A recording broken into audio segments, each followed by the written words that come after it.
वक्फ board का वही काम था, तो ना पुराना नहीं होना चाहिए। हम जिस कोचिंग में यहाँ खड़ा है हो सकता है कि जिन्ना का हो, तो हमको क्या मतलब है उससे, जिन्ना चल गया, ये चल गया। वक्त का पावर अलग है, उसका कोटे अलग है। जो लोग भारत से पाकिस्तान चले गए थे ना,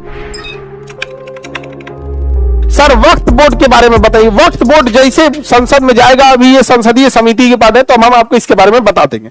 अभी आपको बस इतना डिटेल बताने से पहले बस इतना जानिएगा कि जो लोग भारत से पाकिस्तान चले गए थे ना, उनकी जमीन उखाड़ के तो नहीं ले गए थे, वो जमीनें यहीं छूट गई थी, छोड़ के गए थे। और जो पाकिस्तान से हिंदू भारत में आए थे, सिख आए थे, उनकी जमीनें पाकिस्तान में छूट गई थी। पाकिस्तान वालों ने उनकी जमीन लूट लिया, कट्टा सब लूट लिया। हिंदू सिख जैन का पाकिस्तान में क्या हाल है आप तो जानते ही हैं। लेकिन भारत चूंकि एक ब्रॉड थिंकिंग दूर तक था, तो उसने कहा कि ये जो उनकी जमीनें हैं, इसको देख रेख करने के लिए एक बोर्ड बना दिया। जैसे रेलवे के लिए रेलवे विभाग है कि नहीं, उसकी जमीन की देखरेख वही करती है, तो उसके लिए बना दिया वक्फ बोर्ड। क्या बना दिया? वक्फ बोर्ड। तो वक्फ बोर्ड का बेसिकली वही काम था, ये देखरेख करना है। आप कई बार वक्फ बोर्ड चर्चाओं में क्यों आ जाता है कि वो क्लेम कर देता है कि ये जमीन वक्त के अंतर्गत आती है, यानी ये जो जमीन पे आप रह रहे हैं, विभाजन के पहले हो सकता है कि यहां जिसका था वो चल गया वहां पे, तो इतना पुराना नहीं होना चाहिए। एक तो कोर्ट, देखो जमीन के मामले में एक हमको सबसे खराब क्या लगता है, एक फिक्स टाइम होना चाहिए कि हाँ 20 साल तक आप अगर कोई इस पे नहीं है दावेदार, तो फिर हिसाब किताब खत्म। भाई क्या पता कि हम जिस कोचिंग में यहाँ खड़ा है, आजादी से पहले कौन था यहाँ कि वक्फ बोर्ड का कहना था कि ये ज़मीनें वक्त के अंडर में आती है।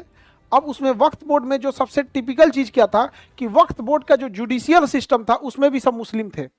तो कई बात ये उठा कि जो इसमें जो ट्रिब्यूनल फैसला सुनाएगा वो खुद ही ट्रिब्यूनल क्या है, वन साइडेड है। तो इसमें संशोधन की बात होने लगी। तो अब इसमें एक पक्ष का क्या है, विरोध करना है। हालांकि वक्फ बोर्ड के पास जितनी ज़मीनें थी, वक्फ बोर्ड ने मुसलमानों के कल्याण के लिए अगर वक्फ बोर्ड की ज़मीन का यूज़ किया होता तो आज मुसलमान बहुत आगे गए होते। इन्होंने कोई खास यूज़ नहीं किया।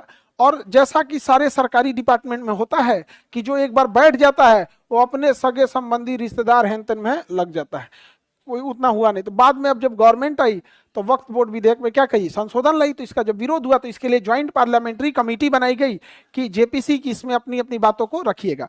जेपीसी में जितने सुधार को रखा गया था सारे सुधार को, सारे आपत्तियों को खारिज कर दिया गया। कहा कि आप लोग का मांग कुछ ऐसा नहीं है, संशोधन होगा तो होगा।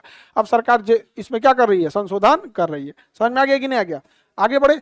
इसमें क्या होगा कि पावर डीएम को दिया जाएगा, और पावर डीएम को देते पावर किसको मिल जाएगा, राज्य सरकार को, क्योंकि पावर किसके पास चला जाएगा, डीएम को गया। डीएम मतलब राज्य सरकार, डीएम मतलब डीएम कोई स्वायत्त संस्था थोड़ी है।